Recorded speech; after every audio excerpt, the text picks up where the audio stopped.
seperti kalian semua, teman-teman. Yang ketiga ada take notes. Jadi untuk informasi penting yang kalian dapat bisa catat karena itu akan sangat bermanfaat ke depannya. Selanjutnya yaitu don't forget to ask. Teman-teman yang ingin bertanya terkait materi yang disampaikan bisa langsung menanyakan kepada mentor ya teman-teman. Kemudian yang terakhir ada don't forget to complete pre-test, post-test, and feedback. Ini wajib ya teman-teman. Jadi selama sesi kelas ini teman-teman harus untuk mengerjakan pre-test dan post-test serta memberikan feedback untuk setiap kelasnya.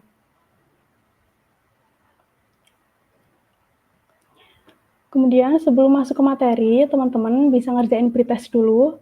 Untuk waktunya 10 menit. Link pretestnya aku kirim di kolom chat ya teman-teman, sebentar.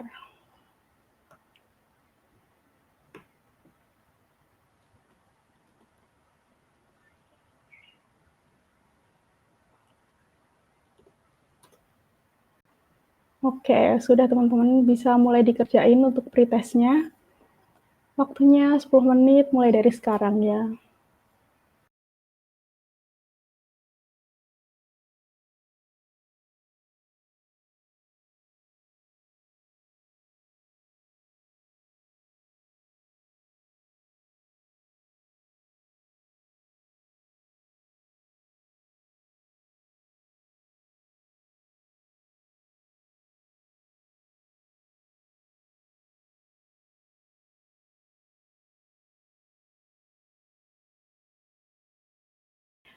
Untuk teman-teman yang tidak ada kendala dengan kamera, bisa kali nyalain kameranya ya teman-teman.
Oke, sudah 10 menit teman-teman, kita lanjut ke materi. Untuk materi hari ini yaitu HTML akan disampaikan oleh Mas Randy. Bagi teman-teman yang bisa menyalakan kamera, bisa dinyalakan kameranya untuk menambah antusias dan semangat kalian nih teman-teman.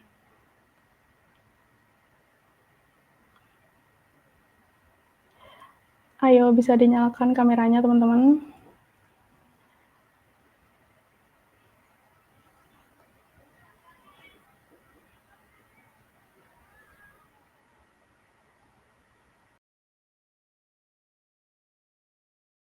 Iso.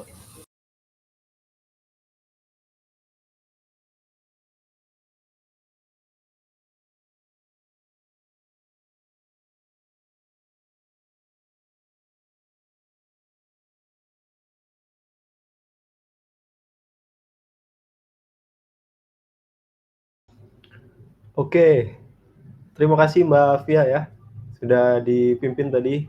Pretestnya gimana teman-teman, lancar nggak? Semoga lancar lah ya. Oh, cuma berapa soal aja kok. 10 soal ya kalau nggak salah kemarin. Tuh 10 soal kita bikin segampang mungkin ya teman-teman untuk korelasinya dengan materi kita hari ini. Oke, buat teman-teman yang nggak ada kamera di laptopnya nggak apa-apa, saya lihat. Dulu saya juga gitu teman-teman. Tapi saya pakai Droid Cam ya. Kalau teman-teman yang pakai Android, kalau iPhone saya kurang tahu ya. Itu bisa pakai Droid Cam teman-teman. Jadi kamera HP teman-teman itu dijadiin kamera laptop gitu. Ntar hasilnya bagus, tapi agak ribet sih. Jadi ya untuk kali ini nggak apa-apa. Mungkin minggu depan bisa dicoba Droid Cam ya. Oke, kita masuk ke materi teman-teman, bisa peregangan dulu nih ya, kayak liburan kita belajar bareng itu kayak, tapi kita bikin fun aja teman.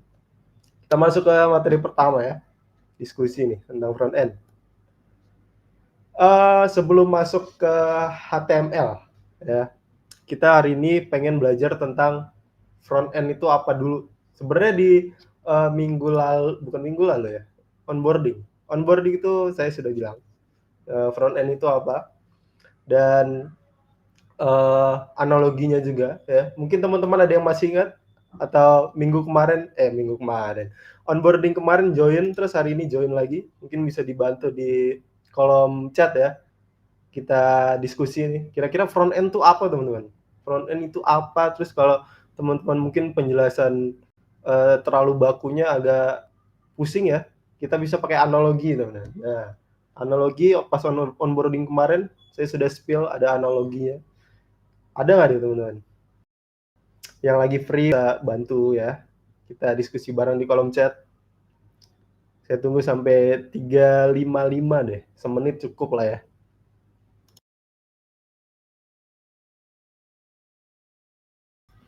Oh ya, saya juga mau ngucapin terima kasih nih buat teman-teman yang udah datang ya, 50 orang, sekitar 50-an orang. Dari data yang kemarin kita dapat itu ya sepertiganya lah. Sudah bersyukur kita sepertiga menyempatkan waktu di weekend ini, sangat sangat berterima kasih. Dan juga untuk Pak ini ya, Pak Bos dari GDSC. Teman-teman masih ingat nggak nih Pak Bos dari GDSC UPN Jawa Timur siapa? Clue-nya dia ada di BV hari ini teman-teman, bukan Zoom ya. Dia ada di Meet hari ini ya. Coba teman-teman kira-kira siapa? Masa nggak ingat teman-teman ya? Ayo kolom chatnya dipakai dong ya. Ini fitur keren ya teman-teman. Ngodingnya susah bikin fitur chat ini. Pak Hokage lah. Pak Hokage itu Hokage kita ya di GDSC. Dia sudah lebih sepuh dari kita semua. Sepuhnya sepuh. Ya Pak Sandy, terima kasih ya Pak Sandy sudah menyempatkan hadir di tengah kesibukannya ya. Oke, di kolom chat sudah ada yang jawab, Mbak Putri. Jadi kalau kata Mbak Putri ini, front end itu adalah tampilan yang dapat dilihat oleh mata ya. Front end seperti pakaian pada manusia yang memberi tampilan menarik hingga indah dilihat. Oke, terima kasih Mbak Putri ya. Ya kurang lebih sudah mencakup pengertian dari apa itu front end teman-teman ya. Bagus analoginya juga, kayak dibilang dia pakaian pada manusia yang memberikan tampilan menarik. Oke, aku kasih analogi lain yang sebenarnya di onboarding kemarin sudah aku bilang juga ya teman-teman. Jadi front end itu kita ibaratkan dengan seorang arsitek ya. Arsitek mungkin lebih awam di telinga teman-teman ya. Nah, arsitek itu bertugas, mungkin ada yang dari jurusan DKP ya. Saya mohon maaf kalau ada salah-salah pengertian dari arsitek, tapi ya analogi, it's analogi gitu ya. Jadi seorang arsitek itu membuat sebuah desain rumah, tapi bukan hanya sebuah desain. Dia juga mempertimbangkan bagaimana struktur dari rumah itu dapat dibangun. Ya, kalau desain doang itu nanti masuknya ke ranah UI UX, teman-teman. Yang dimana UI UX sudah ada ya study jamnya kemarin, kalau teman-teman ikut mungkin kita refresh lagi. UI UX itu tampilan, itu juga ada kaitannya dengan front end karena dalam praktiknya waktu kerja itu front end itu nerima dari UI UX designer, teman-teman. Jadi front end itu supposed to ngerjain aja gitu ya, nggak usah mikir tentang halamannya nanti ada apa aja, itu harusnya bagiannya si UI UX gitu. Balik ke arsitek, arsitek merancang sebuah struktur gitu ya, sebuah bangunan supaya gimana dia terlihat indah, cool gitu ya, tapi juga berfungsi dengan baik gitu. Ruangan-ruangannya itu diperhitungkan. Nah, itulah front end, teman-teman. Gimana caranya kita bikin sebuah website itu indah dipandang ya, dipandang oleh user, karena front end ini adalah wajahnya dari sebuah website gitu ya. Bukan hanya membuat website menjadi indah dipandang, tapi juga ada fungsinya, ada struktur-struktur yang diperhatikan supaya website itu berfungsi gitu. Karena buat apa website indah gitu ya, tapi nggak bisa diklik, nggak bisa responsif gitu. Kita kasih aja link Canva ya kan, presentasi gitu. Kita kasih aja link PowerPoint, kan sama tuh tampilan-tampilan juga, informasi. Tapi kan beda. Front end itu ada fungsinya, ada dia dynamically supaya user ini tuh bisa ada interaksi lah sama websitenya gitu. Oke, kita lanjut. All about HTML. Subject key points-nya ada hari ini kita bakal bahas HTML, text and image, list tabel, dan interaktif. Nah, ini sudah kita bahas tadi ya. Poin kedua, does it matter? Ya, front end itu kalau di lingkup para developer gitu ya, sering dipandang sebelah mata, teman-teman.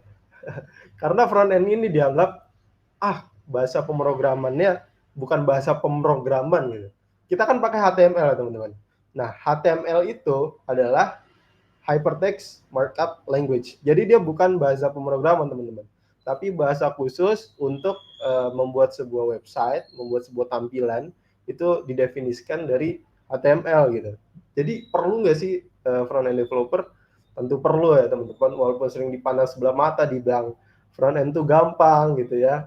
Ya, semuanya mah gampang kalau kita udah tahu ya kan. Tapi kalau kita belum tahu kan itu yang menjadi sebuah bahan pembelajaran dan hal baru buat kita ya, teman-teman. Jadi front end itu sama pentingnya dengan developer-developer lain. Oke. A front end developer creates the front end websites, bla bla bla, itu yang kita omongkan tadi ya, menjadi muka dari sebuah website. Dan front end developer ini menggunakan sebasic-basicnya ada 3 bahasa yang digunakan, teman-teman. Ada HTML, CSS, dan JavaScript.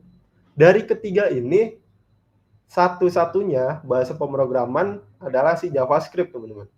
Nah, itu kenapa kayak gitu nanti kita bahas. Dan HTML, CSS, dan JavaScript ini kita sebut triple basic ya. Kita setuju dulu, teman-teman. Kita sebut HTML, CSS, dan JavaScript ini adalah triple basic.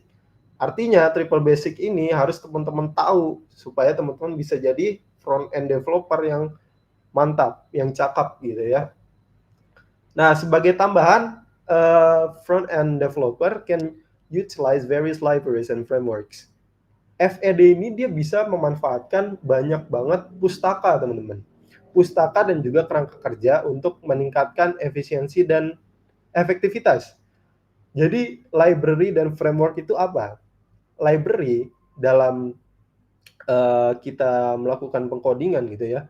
Library ini adalah kode-kode yang sebenarnya kita bisa tulis sendiri, teman-teman. Kita bisa tulis dari awal.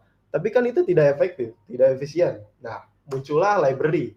Nah, library ini disediakan supaya kita ngoding itu lebih cepat, teman-teman. biasanya library yang baik itu, yang mantap itu adalah dia pendek tapi ngasih efeknya mantap gitu teman. Nah, library ini biasa dipakai oleh developer dia supaya lebih cepat ngodingnya dan bisa lebih fokus terhadap fungsi-fungsi yang lain. Nah, fungsi-fungsi yang lain itu yang tidak bisa dimasukkan ke dalam suatu library. Contoh library itu adalah library CSS ya. Itu ada namanya Bootstrap teman-teman. Jadi itu kita bahas nanti. Itu kita bahas kulitnya dulu teman-teman. Dan yang kedua ada framework. Framework itu adalah kerangka kerja teman-teman.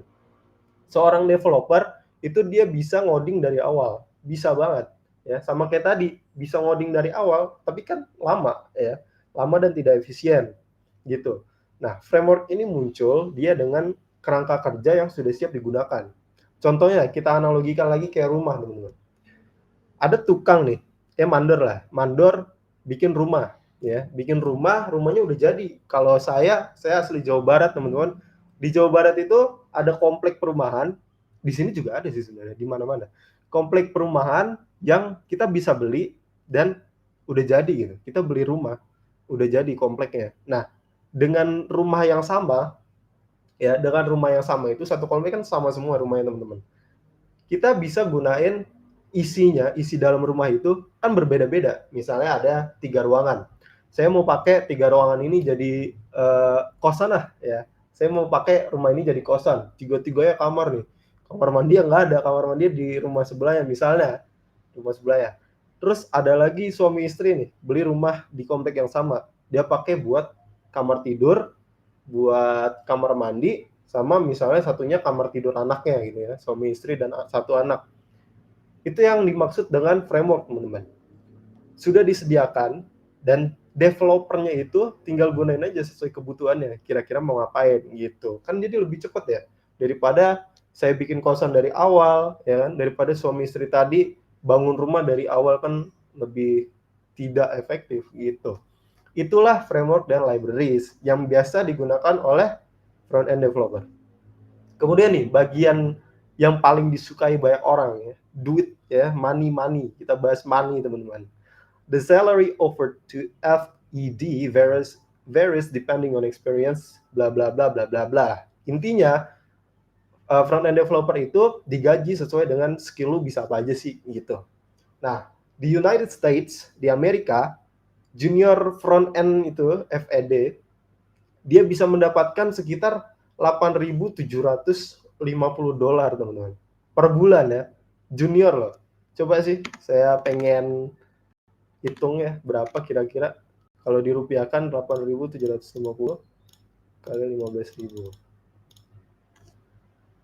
131 juta teman-teman sebulan ya. Tentu dengan gaya hidup yang berbeda ya dengan Indonesia yang itu gajinya juga beda teman-teman. Jadi ya ini untuk menggugah rasa teman-teman aja tentang front end. Jadi saya kasih data nih, front end tuh bisa dapat gaji segini lah. Dan di Indonesia ya, di Indonesia itu datanya susah teman-teman didapat. Karena biasanya bukan biasanya ya, front end itu gimana ya? Karena gaji yang ditawarkan oleh perusahaan di Indonesia tuh bervariasi temennya, sesuai dengan pengalaman. Dan kalau misalnya teman-teman nggak ada pengalaman, nah itu susah nentuin gajinya. Kan kalau interview ditanya teman-teman, Anda mau gaji berapa gitu.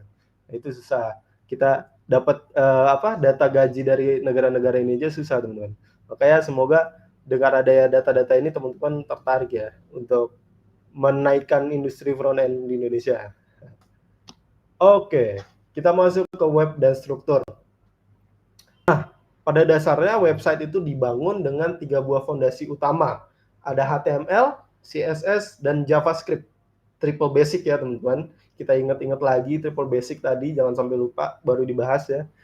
Triple basic itu ada HTML, yaitu sebuah markup language yang menentukan struktur atau kerangka dari halaman web. Jadi HTML ini dia bukan bahasa pemrograman teman-teman. Walaupun kalau kita bikin website itu bilangnya programmer gitu ya. Kita lagi ngoding.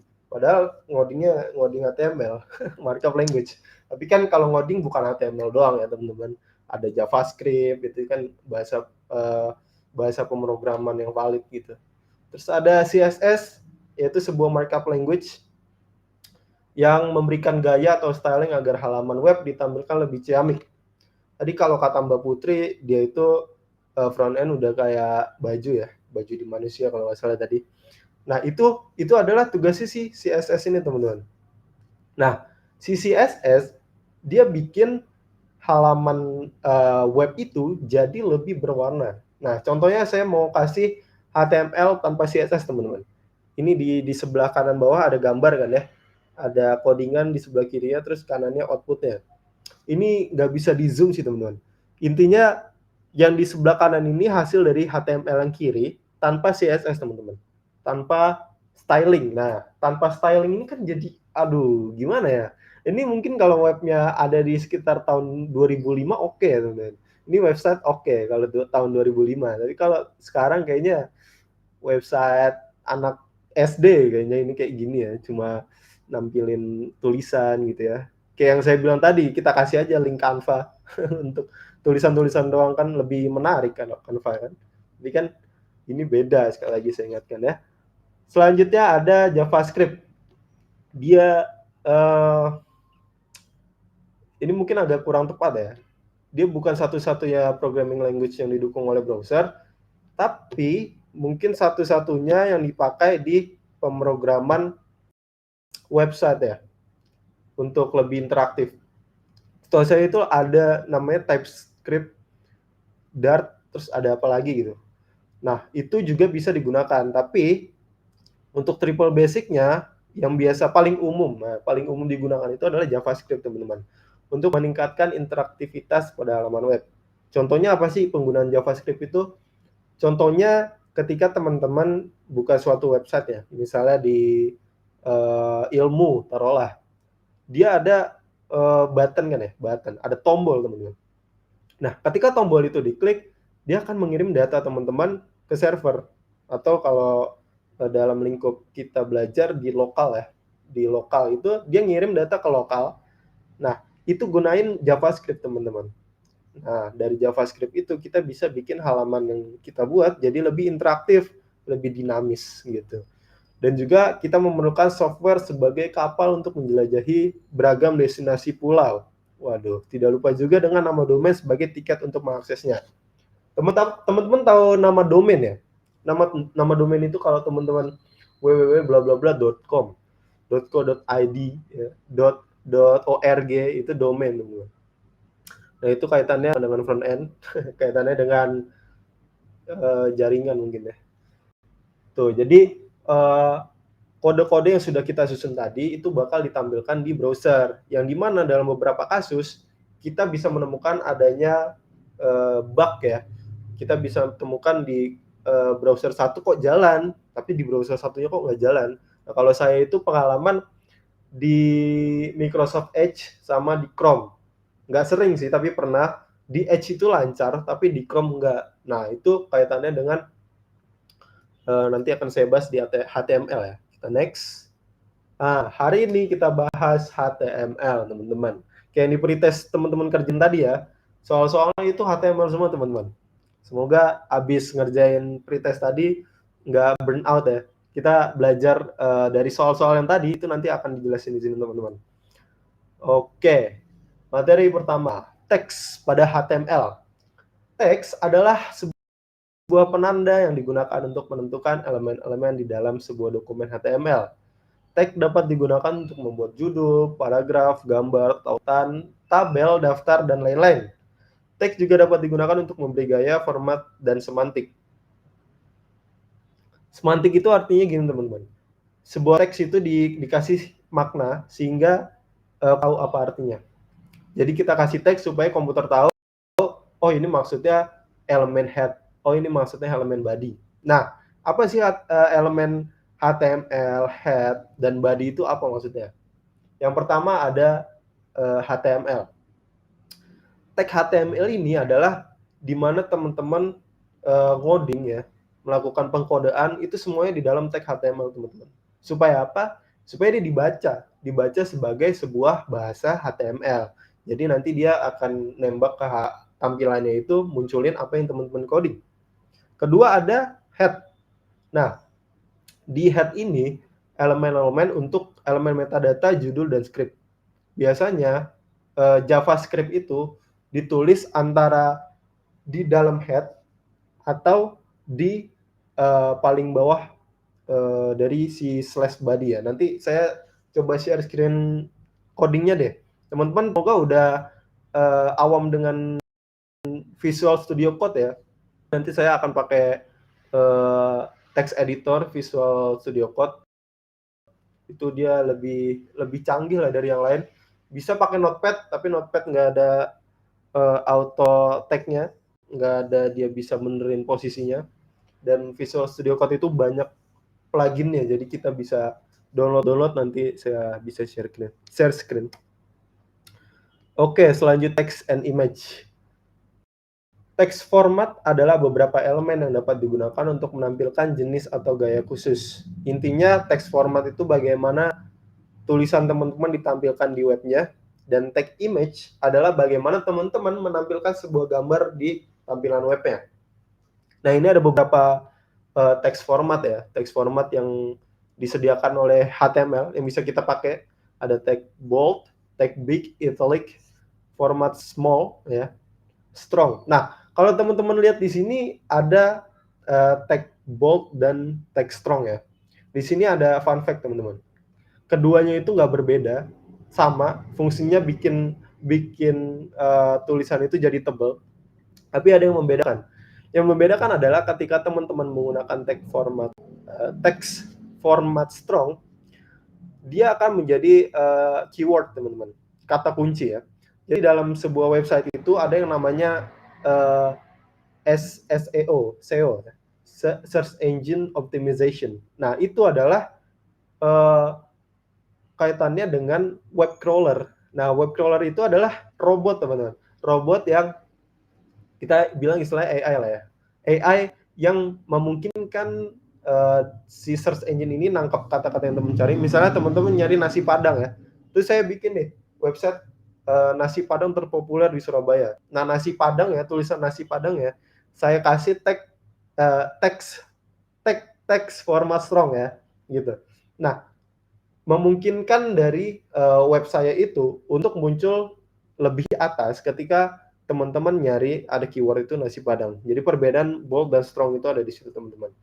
Gitu, diingat-ingat teman-teman ya, nanti kalau ngoding pakai tag strong aja, karena dia juga fungsinya jadi dua, jadi keyword dan mempertebal. Kalau bold kan mempertebal aja. Gitu. Di sebelah kanan ada ilustrasi penggunaan tag image. Nah, tag HTML itu ini mungkin agak kurang nyambung secara HTML, CSS, JavaScript ya. Tapi saya mau ngasih gambaran ke teman-teman. Kalau teman-teman make cuma HTML doang, jadinya cuma kerangka teman-teman. Yang saya bilang tadi ya, kalau tanpa CSS, kode HTML itu jadi boring, jadi kita balik ke tahun 2000-an ya. Dan ketika kita kasih CSS, wah langsung berubah teman-teman. Langsung lebih menarik, lebih engagement-nya bisa lebih naik teman-teman. Apalagi kita tambahin JavaScript, waduh, kita kasih animasi, wah udah jadi website ini teman-teman, komersial ya, bisa kita jual belikan itu website. Kemudian ada list tabel interaktif ya. Di sini ada tag elemen list table dan interaktif berfungsi untuk membuat tabel dan daftar elemen secara terstruktur serta mengarahkan aksi pengguna dengan tombol pada halaman web.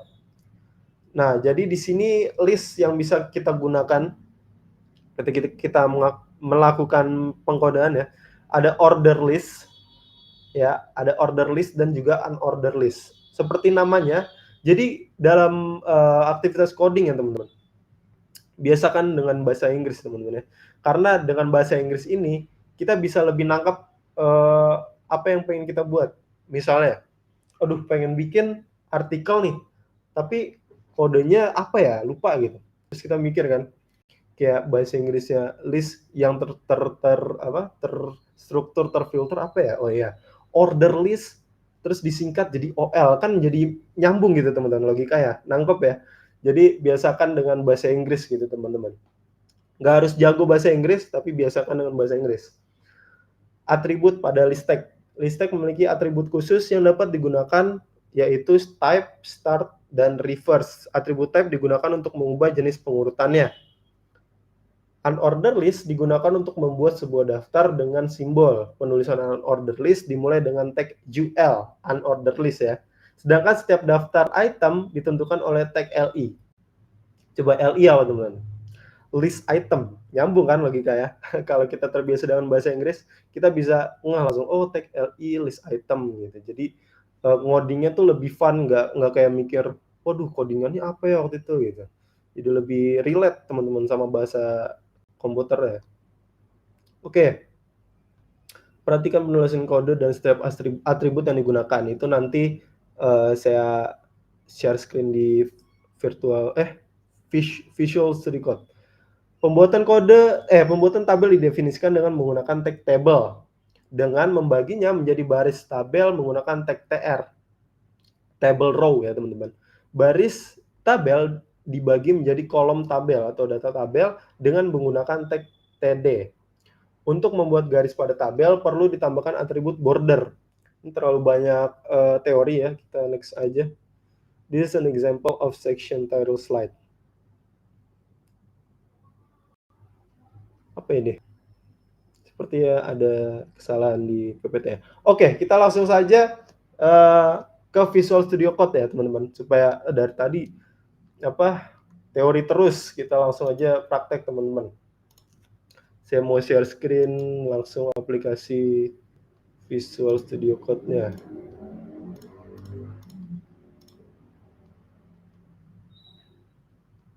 Oke.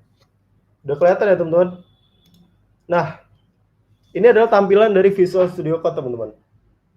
Ya, ini adalah tampilan dari tempat untuk teman-teman mengoding nanti. Kita dasar-dasar dulu. Untuk plugin-plugin yang tadi saya omongin itu bisa kita omongin di next pertemuan ya. Kita fokus ke praktik dari teori yang sudah kita pelajari tadi. Di sini saya buat kode sederhana. Mungkin ini agak terlihat rumit ya, tapi ini sebenarnya otomatis teman-teman. Jadi kalau misal teman-teman mau pakai Visual Studio Code dan langsung nge-generate ini ya, teman-teman bisa tulis aja HTML. Dan di sini nanti ada HTML5. Pakai yang HTML5 ya teman-teman. Jangan HTML biasa, karena HTML biasa itu tag-nya tidak mengikuti perkembangan zaman ya. Dia cuma tag HTML tok gitu. Kita pakai HTML5 teman-teman. Nah HTML5 ini dia akan auto generate metadata yang diperlukan untuk sebuah website dasar gitu ya. Nah, oh iya, cara untuk buat dia langsung muncul gitu ya, teman-teman arahin pakai arrow ke yang HTML5 dan klik tab ya. Nah, dia akan otomatis nge-select dari apa yang teman-teman pilih tadi. Oke.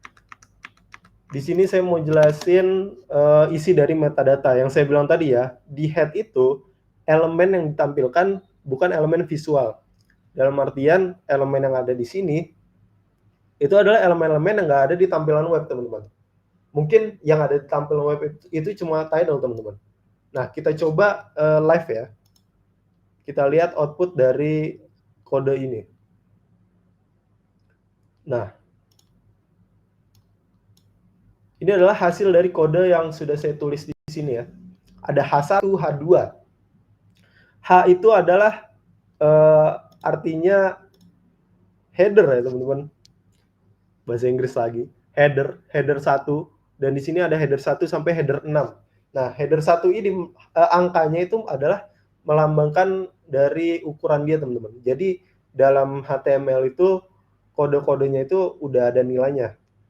Nah, sebagai contoh P di sini, P itu nilainya tetap ya teman-teman. Nggak ada P1, P2, P3, P ya P itu. P ini biasanya digunakan untuk paragraf P ya kan. Nah, nilainya itu tetap berapa? Yang kemarin saya research itu sih nilainya 16 pixel ya. Jadi kalau teman-teman pakai tag P untuk membuat sebuah tulisan, itu otomatis ukurannya adalah 16 pixel. Nah, ini dasar aja, kemudian ada tag HR ya, yang nggak ada di pembahasan tadi. Tag HR itu adalah horizontal ruler, teman-teman. Jadi dia akan membuat sebuah garis dari ujung kiri ke ujung kanan, dari ujung kanan ke ujung kiri, sesuai dengan tampilannya, lebar window yang teman-teman buka. Nah, kenapa bisa responsif kayak gitu? Karena saya pakai HTML5, teman-teman. HTML5 di MetaView data ini ada namanya viewport. Dia itu menyesuaikan dengan port window teman-teman, luasnya seberapa, dan ditampilkan elemen-elemen webnya itu sesuai dengan port teman-teman. Kemudian di sini ada UTF-8 ya. UTF-8 itu maksudnya char set, karakter set. Nah, simpelnya kita anggap aja itu dia font ya. Font dari yang ditampilkan oleh HTML ini tuh basicnya adalah UTF-8. Gitu. Kemudian kita bisa lanjut ke HTML yang kedua. Di sini kita praktikan dari tag yang tadi, teman-teman. Ada tag image kan ya. Tag image dan atribut src. Nah, tag image tanpa atribut src dia nggak bisa nampilin gambar, teman-teman. Nah, di sini saya pakai di teman-teman kalau ngoding itu di tag body ya, karena tag body ini adalah di mana elemen-elemen visual itu ditampilkan di webnya gitu. Nah, saya pakai H2 sehingga ukurannya dia menjadi lebih kecil daripada tag 1 ya. Nah, kita pakai tag 2, kemudian pakai tag I. Nah, tag I ini adalah teman-teman harus ingat dari text format yang tadi. Ya, text format tadi kan ada bold, ada strong yang saya jelasin perbedaannya tadi ya. Saya pakai tag I sebagai contoh sehingga dia memberikan style italic, teman-teman. Dia tulisannya jadi miring ya. Dan di sini ada tag utama center. Ini sebenarnya jarang dipakai sih, tapi untuk contoh saja, tag center itu membuat semua elemen yang ada di dalamnya menjadi rata tengah, teman-teman. Kemudian saya pakai tag image ya dengan atribut search. Nah, yang ada di atribut search, nilai yang ada di atribut search ini adalah di mana gambar teman-teman itu berada. Misalnya, saya pindahin nih teman-teman. Saya pindahin si foto ini keluar. Misalnya keluar sini ya. Kemudian saya coba refresh. Nah, hilang teman-teman. Hilang dan muncul kata foto Randy. Nah, foto Randy ini diambil dari alter, teman-teman. Nah, maksud dari atribut alt ini adalah ketika atribut sebelumnya atau atribut di search ini kosong atau tidak ditemukan gitu, maka yang dimunculkan adalah si kalimat foto Randy ini, teman-teman. Kayak gitu. Nah, terus gimana cara kita munculinnya ya? Yang saya bilang tadi, kita kasih nilai di dalam search ini sesuai dengan di mana foto itu berada. Kita bisa klik kanan di foto itu, kemudian copy relative path. Dengan begini, si HTML itu akan membaca, ini kan nggak ada, kalau ini kan ada folder asset, kemudian folder image ya. Nah, setelah saya pindahkan keluar, dia jadi cuma nama filenya doang. Nah, dengan begini, dengan kita ngasih nama file doang, HTML itu akan membaca bahwa file gambarnya itu ada di folder terluar, atau ya tanpa ada folder-folder lagi di dalam ya. Kita coba save ya, ini kan masih kosong ya. Kita coba save, dia muncul. Yang artinya memvalidasi penjelasan bahwa yang isi dari atribut search ini harus diambil dari link di mana foto yang ingin kita tampilkan di web itu ada di mana gitu. Kemudian nah di sini kalau teman-teman lihat ada width atau lebar ya. Lebar dari foto ini 300 pixel. Nah, kalau misalnya teman-teman nggak ngasih nilai di foto atau video teman-teman nanti ya, dia nilainya itu akan sesuai dengan ukuran gambar teman-teman. Misalnya ukuran gambar teman-teman 2000 kali 2000 pixel ya. Dia akan 2000 pixel dan kegedean teman-teman. Kita coba hapus ya. Nah, gede banget deh. Gede banget jadi ya. Jadi jelek dan nggak appropriate. Jadi aneh. Makanya kita perlu kasih with. Nah, with ini kaitannya dengan CSS, teman-teman. Ini kalau ada kayak gini, dia masuknya atribut kan, tapi biasanya kalau CSS yang dipakai di dalam tag itu disebutnya inline. Inline, teman-teman. Nah, disebut inline kenapa? Karena dia langsung ditulis di tag CSS-nya. Itu kita bisa bahas di pertemuan minggu depan. Nah, minggu ini kita bisa fokus ke HTML aja. Oke,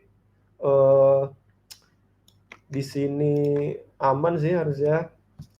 Bagian-bagian tag dari text format, kemudian basic, dan link. Oke, di sini ada tag ahref ya teman-teman.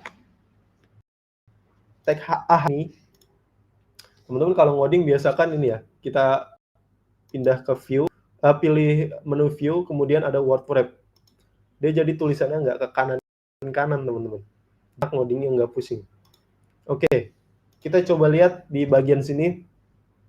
Perkenalkan, nama saya bla bla bla, saya adalah core team dari GDSC UPN Veteran Jawa Timur. Kemudian linknya bisa diklik. Ini gimana caranya? Caranya adalah kita pakai tag link. Nah, tag linknya itu namanya itu ahref, teman-teman. Dia kalau ngoding pencet aja A. Ini kayak misalnya di mana ya? Misalnya di sini deh. Kita coba kasih tag A ya. Nah, ini ada pilihannya sama kayak HTML5 tadi. Teman-teman tinggal klik tab aja.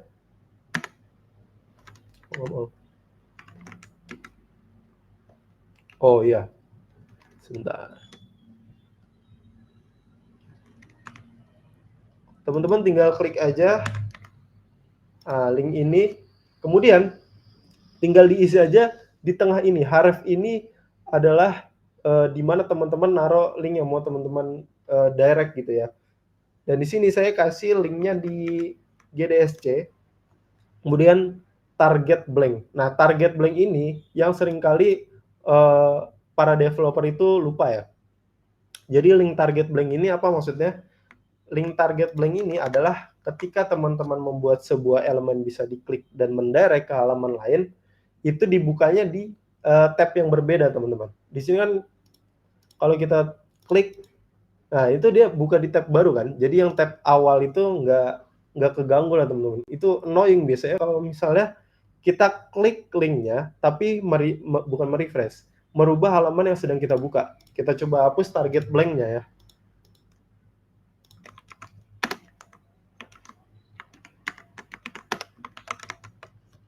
Nah, kita coba klik. Dia akan merefresh halaman yang sedang kita buka, dan biasanya itu sangat annoying ketika teman-teman lagi ngisi form nih, terus ada link, teman-teman buka. Nah, terus ngedirect ke halaman baru. Teman-teman balik ke halaman yang tadi, datanya yang udah kita isi di form itu hilang. Nah, itu biasanya nyebelin, teman-teman.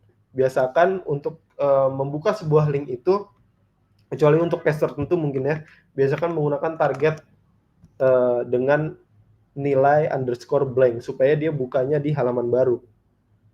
Oke, kayak gitu. Kita lanjut ke HTML ketiga. Nah, ini terkait dengan tabel, teman-teman.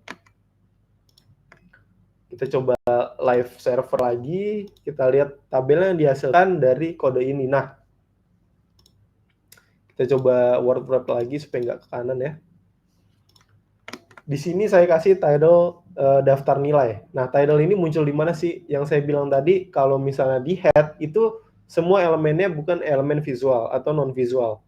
Satu-satu elemen visual adalah title. Yang dimana title ini akan ditampilkan di bagian sini, teman-teman.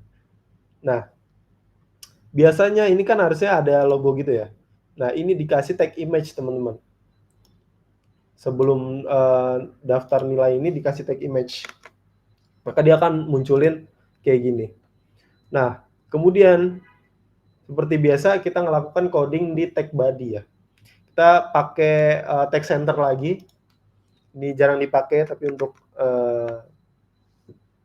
demo kita hari ini kita pakai tag center. Kita pakai di sini untuk judulnya H1 ya.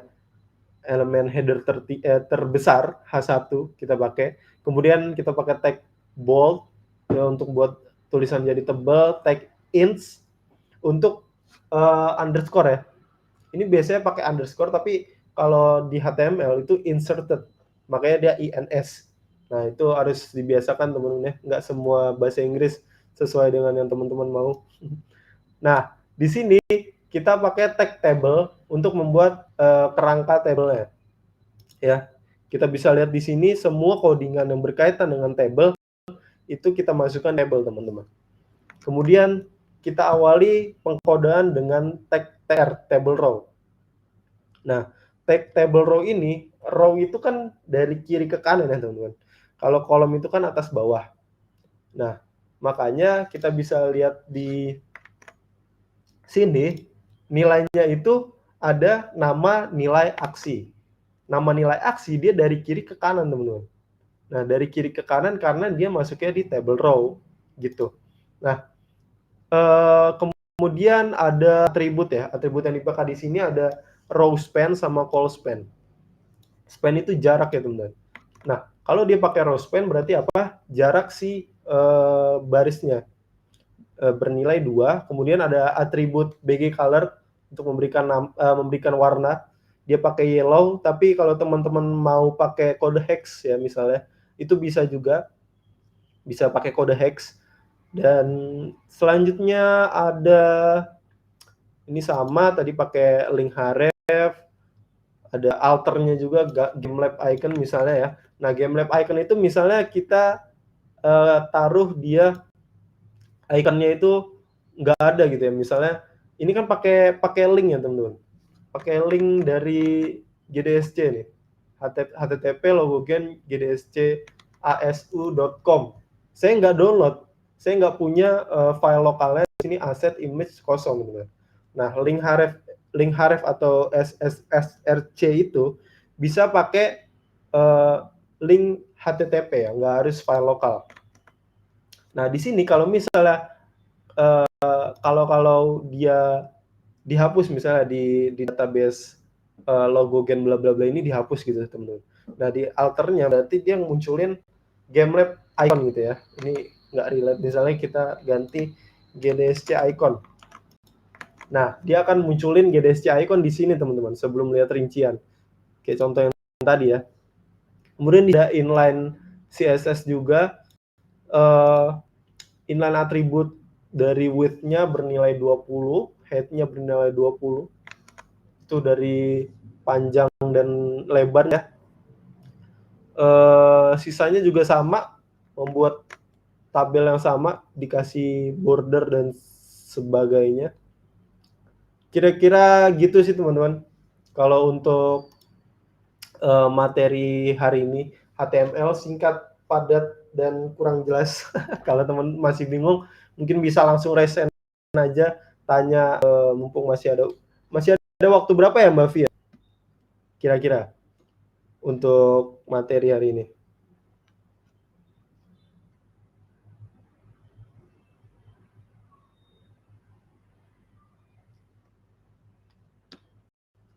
Ya, Halo. mungkin masih ada waktu 15 menit, Mas. Oke, waktu 15 menit mungkin kita pakai buat tanya jawab ya, karena teman-teman mungkin Iya, tadi boleh. ada misinfo ya. Mungkin kalau teman-teman nggak dengar tadi, sebenarnya boleh aja diinterupsi saya lagi jelasin gitu teman-teman, nanya raise hand bisa langsung dijawab gitu. Karena nggak ada dari tadi, jadi 15 menitnya kita alokasikan aja nih buat diskusi tanya jawab terkait HTML. Terkait dengan HTML ya teman-teman, jangan CSS JavaScript dulu. Tapi kalau mau sharing boleh gitu. Ayo, ada nggak nih?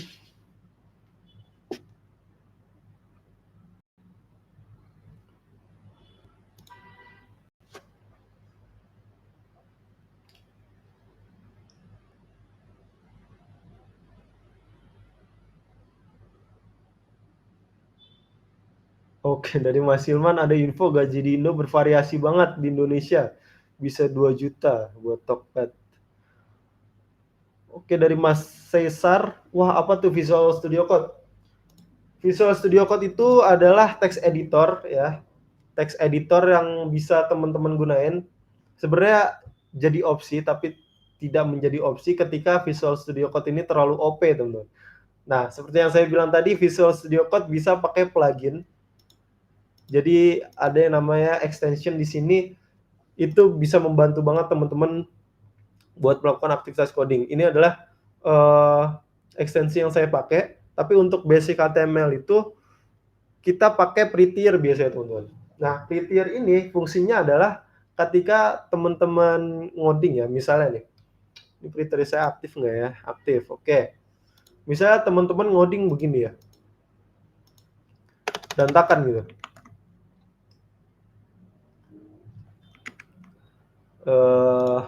Kok dia nggak mau ya? Ya mungkin ada cara pakai Prettier itu salah satunya adalah pakai ini teman-teman. Dia ada cara installnya, tinggal di copy aja. Nah itu akan membuat kode teman-teman ketika dia nggak rapi gitu ya. Ketika teman-teman di save ya, ctrls itu akan merapikan otomatis dari penataan kodenya ya. Nah, acuannya apa untuk dia merapikan? Acuannya adalah satu tab teman-teman. Nah, kalau pengkodaan ini teman-teman mencet tab, itu dia ada ukurannya, saya bilangnya satu tab sih. Dia ada ukurannya satu tab gini, segitu teman-teman ukurannya. Dan tiap tag untuk Prettier ini dia akan memisahkan satu tab setiap tag itu. Jadi misalnya tag body, kemudian teman-teman ngodeinnya begini. Nah, kalau dia pakai Prettier, itu ketika teman-teman save, dia akan otomatis pindah. Nah, itu sangat membantu ya. Sangat membantu untuk para developer melakukan pengkodaan. Nah, itulah yang nggak ada di misalnya Notepad++, Sublime Text, itu kan yang biasanya anak-anak SMA pakai ya. Saya dulu sempat pakai Sublime Text, tapi pas masih bocah banget ya, masih SMA nggak ngerti apa-apa gitu. Saya pakai itu tuh, ya gitu rapinnya pakainya spasi lagi, bukan tab. Ini kan enak ya tab ya. Itu pakainya spasi teman-teman, jadi ngitung gitu supaya rapi, kayak di Word gitu. Tapi di Word juga pakai tab kan. Nah ini adalah Visual Studio Code teman-teman. Gitu tadi Mas siapa yang nanya ya? Mas Cesar. Gitu Mas Cesar. Iya nih, ada base partisipan teman-teman. Base partisipan itu dinilai dari keaktifan teman-teman ya. Dinilai dari pertanyaan teman-teman lontarkan, apakah teman-teman fokus mendengarkan materi atau tidak gitu. Itu ada link dari Mas Hilman ya untuk pakai Visual Studio Code. Coba aku buka sih buat mungkin tutor singkat buat pakai Visual Studio Code. Karena asumsinya kukira teman-teman itu sudah ini waktu daftar di onboarding kemarin ya. Karena habis onboarding terus kemudian daftar study jam. Kukira itu teman-teman udah ada basicnya Visual Studio Code, terus XAMPP kalau teman-teman tahu ya. Itu untuk local server teman-teman. Itu yang bikin saya bisa buka tadi kayak gini, ngoding terus langsung lihat hasilnya kayak gimana. Kalau dia nggak pakai local server, dia nggak bisa buka kayak gini, harus teman-teman deploy dulu. Itu kan ribet dan lama dan bayar biasanya. Nah, di sini Visual Studio Code bisa teman-teman download sesuai dengan OS masing-masing. Kalau misalnya saya pakai Windows ya, kita bisa klik di sini. Ya, ini di sini user installer, system installer, pakai yang kali 64 ya. Di sini juga ada dokumentasinya kalau teman-teman bingung mungkin karena saya udah download, jadi saya tidak akan download lagi. Di sini dia ada dokumentasinya macam-macam. Kalau untuk jadi newbie friendly ya, memang Visual Studio Code ini dibuat semudah itu ya. Dia juga ada cara awal-awal untuk gunain Visual Studio Code. Begitu teman-teman, apakah tidak ada pertanyaan? Apakah tidak ingin dapat reward? Kak mau tanya, tag-tag yang ada di head itu apa saja dan fungsinya juga apa saja? Tag yang ada di head apa saja dan fungsinya apa saja? Oke, tag yang ada di head itu adalah tag yang tidak menampilkan elemen di tampilan web gitu. Jadi gini maksudnya, tag center ini kan berfungsi untuk membuat elemen-elemen yang di web itu tadi jadi rata tengah ya. Nah, kalau head ini enggak. Head ini lebih ke fungsionalitas. Mungkin saya mau pakai file lain ya yang udah ada, biar nggak loading ulang ya. Saya pakai misalnya ini, penanggulangan web, saya pakai yang ITS boleh nggak ya? Boleh lah. Nah, di sini mungkin nggak sekompleks tadi ya. Ini metanya cuma dikit. Nah, yang dimaksud tag-tag di sini adalah saya bilang tadi kan gambar misalnya ya. Gambar itu kalau misalnya dia ada di sebuah file atau folder, itu kan kita copy relative link tadi ya. Kayak misalnya gini nih. Nah, misalnya begini, copy relative path. Ini kan satu-satu ya teman-teman. Nah, kalau satu-satu gini, itu kan nggak efisien dan efektif. Nah, makanya ada sebuah tag di head, itu namanya link rel style sheet. Jadi tag di head itu banyak ya. Dia bisa nulis JavaScript di sini juga, dia bisa, ya pokoknya tergantung dengan kebutuhan teman-teman. Jadi fungsi head ini adalah membantu developer itu supaya kodenya itu menjadi lebih singkat, teman-teman. Nah, di sini ada CSS. Sebenarnya ini materi minggu depan CSS ya. Tapi ya karena ada pertanyaan tadi tag fungsinya apa aja, di sini saya kasih info ya. Nah, di sini saya buat file CSS ya. Nah, penamaan file itu sesuai dengan tipenya, teman-teman. Kalau misalnya kita coding ya, kerangka utamanya tadi yang HTML itu, kita pakai ekstensi.html. Misalnya style, yang dimana itu adalah untuk memperindah tampilan ya, kita pakai nama file ekstensinya .css. Nah, .css ini sebenarnya bisa kita tulis di HTML ya. Caranya gimana? Caranya adalah kita taruh di head, sama di head juga. Tapi kan seperti yang saya bilang tadi, dia nggak nampilin langsung ya, tapi dia mengedit tampilan yang di sini nih, tampil di sini supaya lebih indah gitu. Nah, caranya kita pakai text style, teman-teman. Nah, text style ini seperti biasa kita klik tab, magic, ya kan langsung muncul. Kemudian kita tutup, jangan lupa setiap ngoding itu tutup tag dengan slash ya. Misalnya text style kita tutup dengan text slash style gitu. Jadi slash ini dibaca sebagai penutup dari tag itu sendiri. Kemudian kita tuliskan kodenya di sini dulu. Nah, penulisan kode seperti ini dinamakan dengan penulisan kode CSS internal, yang artinya adalah internal di dalam file HTML itu sendiri. Nah, kalau kayak gini kan oke, kalau kita buat tugas praktik misalnya dikit gitu ya, kita bisa tulis style-nya di dalam satu file yang sama di HTML doang, nggak perlu file-file yang lain.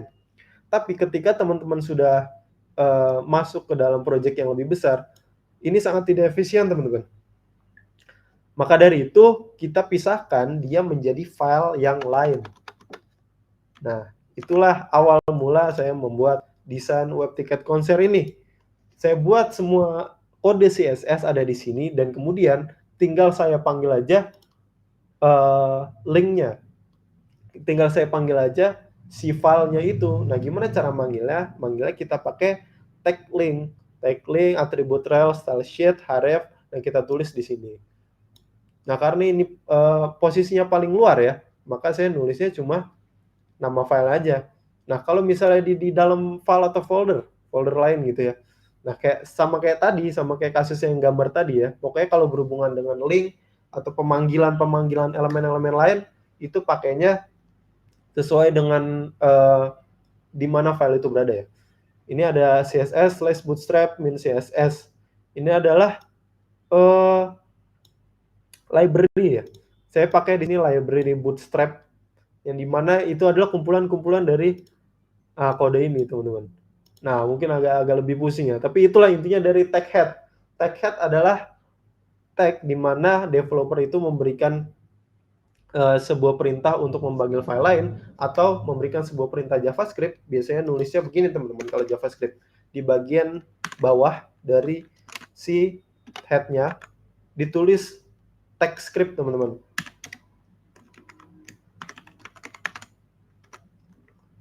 Nah, dengan seperti ini HTML membaca kode yang teman-teman tuliskan di sini akan dibaca sebagai sebuah JavaScript dan fungsinya itu di fungsionalitas dan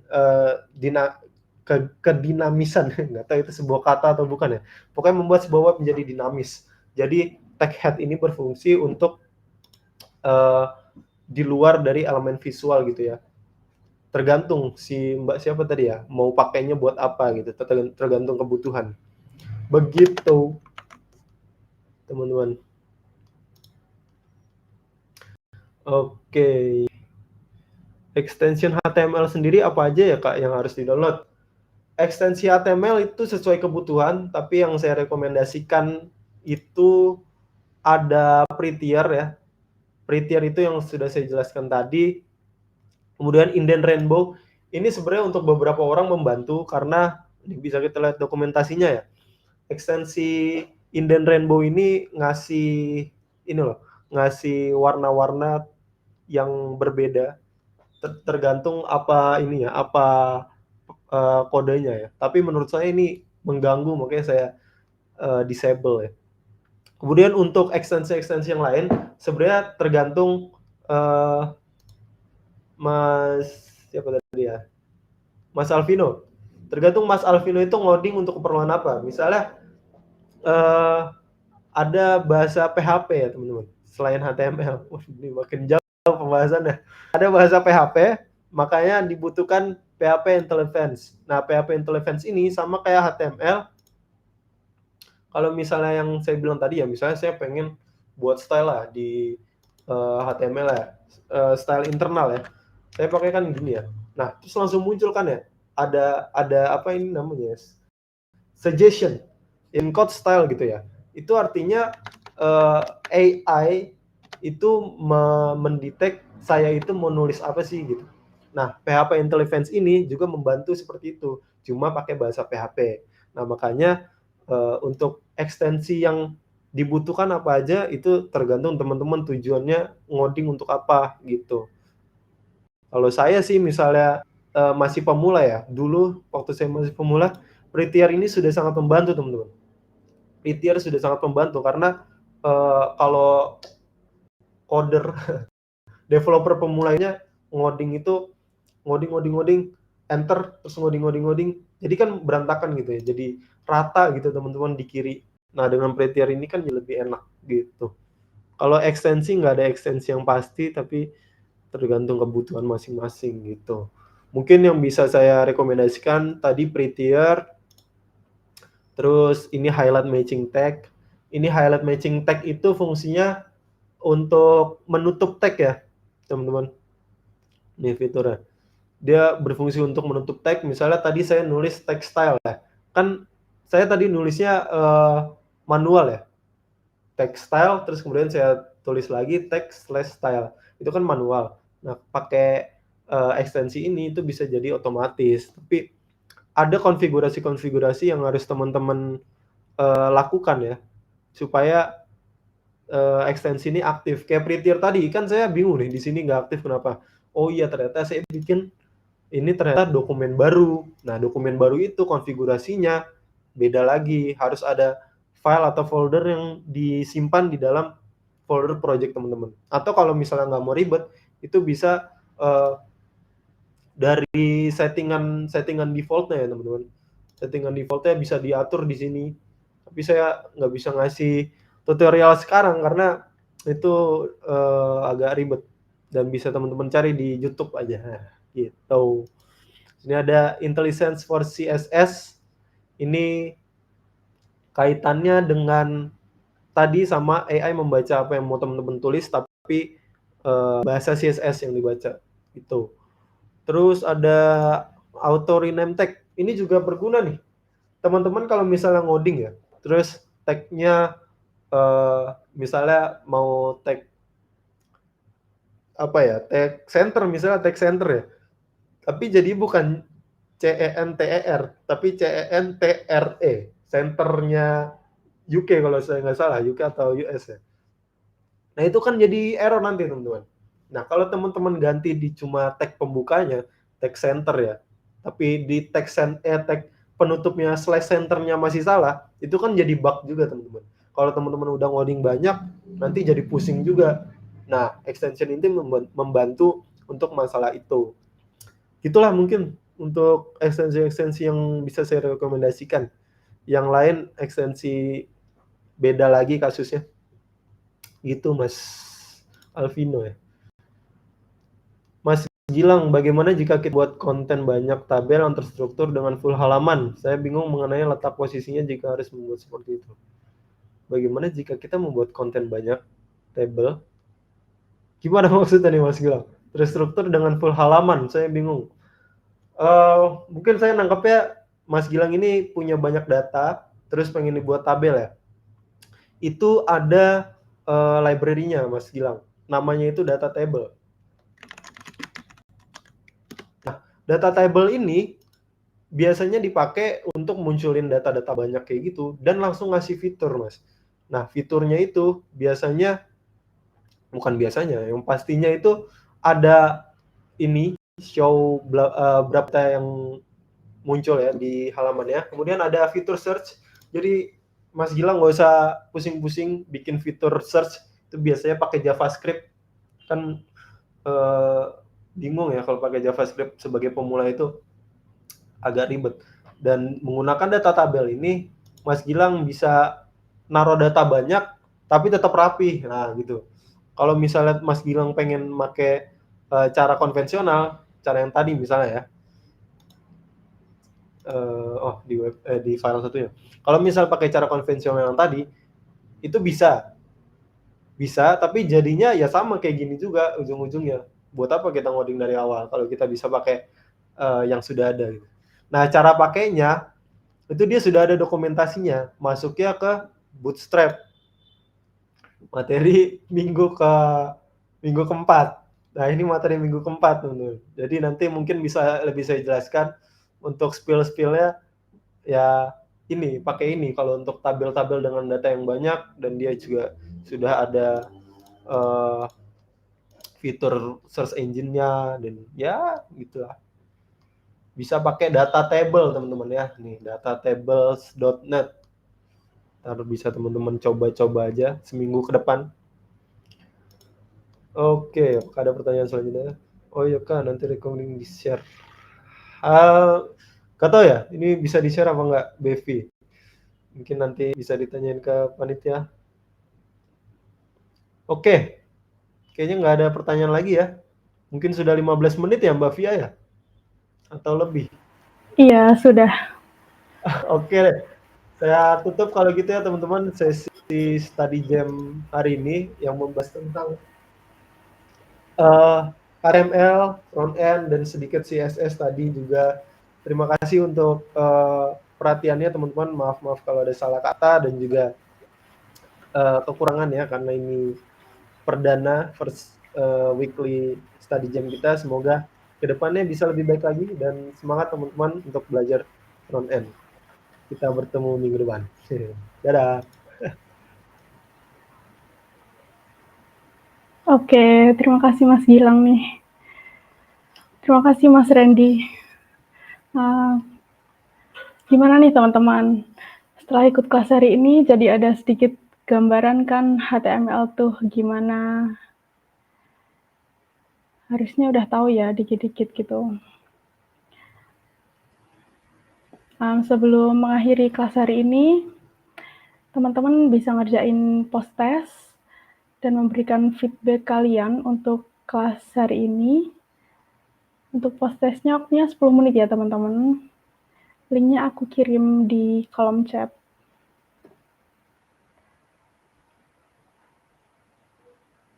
Oke, sudah bisa diakses.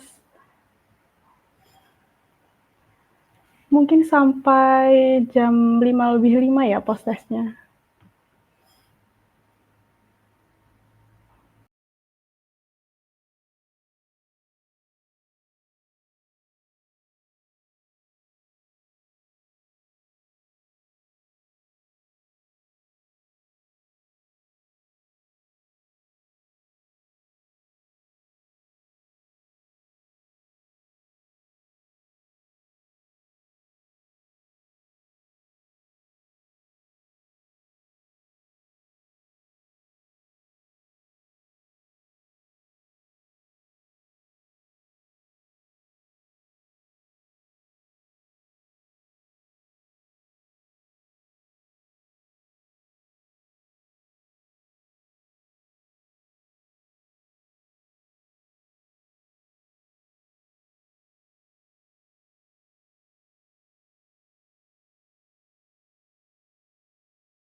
Untuk Kak Putri, linknya bisa dilihat di kolom chat ya.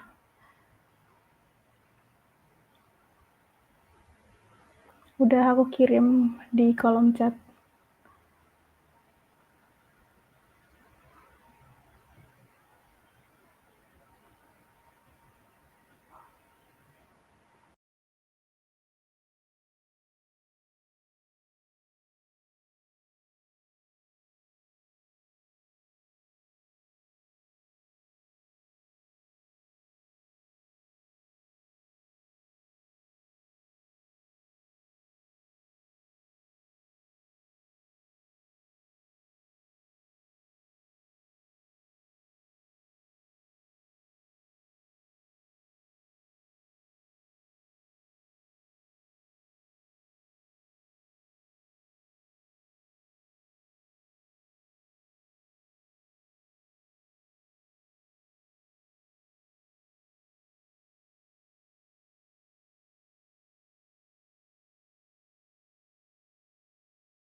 Oke, sudah 10 menit teman-teman. Terima kasih atas semua antusias dan semangat yang kalian berikan hari ini. Sampai bertemu di kelas selanjutnya teman-teman. Stay tune terus.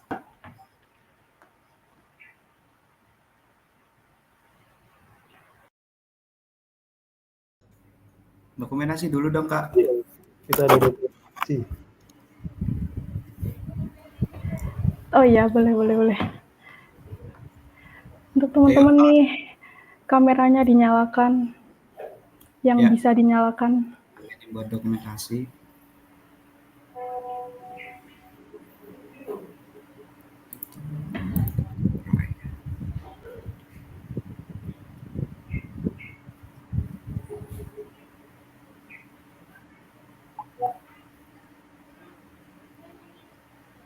Ditunggu sampai 17.08 kali ya. Yang mau on cam silakan on cam, teman-teman. Ayo teman-teman. Ayo guys. Lo. Ayo guys.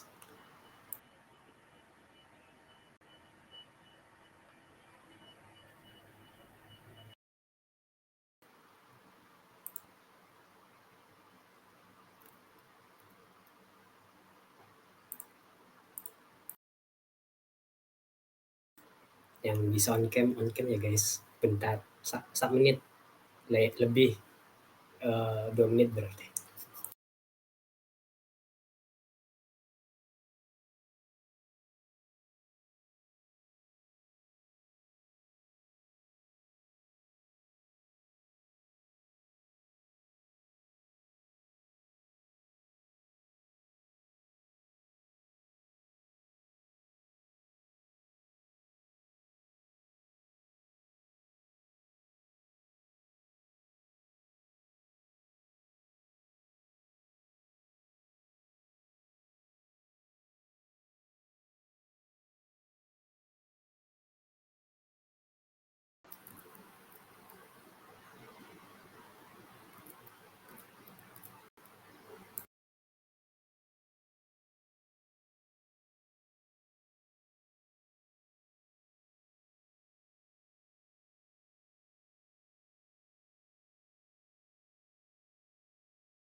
Ayo teman-teman yang lain, bisa dinyalakan kameranya.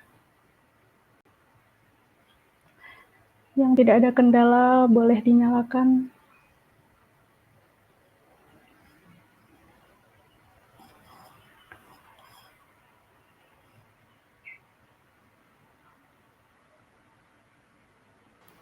Mungkin bisa langsung Mbak, kayak GDSC. Mbak Via. Oh ya, boleh nih kayak GDSC. Gini. Iya. Oke, bentar. 1, 2, 3. Oke, sudah. Slide selanjutnya nih. Bentar. 1, 2, 3. Udah teman-teman, makasih. Thank you semua. Sampai bertemu di kelas selanjutnya teman-teman. Happy weekend teman-teman. Happy weekend guys. Thank you. Yang mau nanya boleh langsung drop di Discord juga ya teman-teman.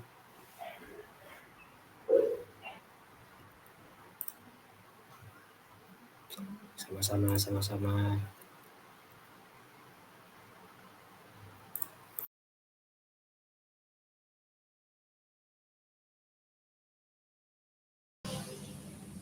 Kak, halo. Halo. Gimana? Ada info modulnya Kak? Ada. Oh ya, modul di share ya insya Allah guys. Oke. Oke, barengan sama ininya, link recordingnya. Insya Allah. Oke. Terima kasih Kak. Kami semangat.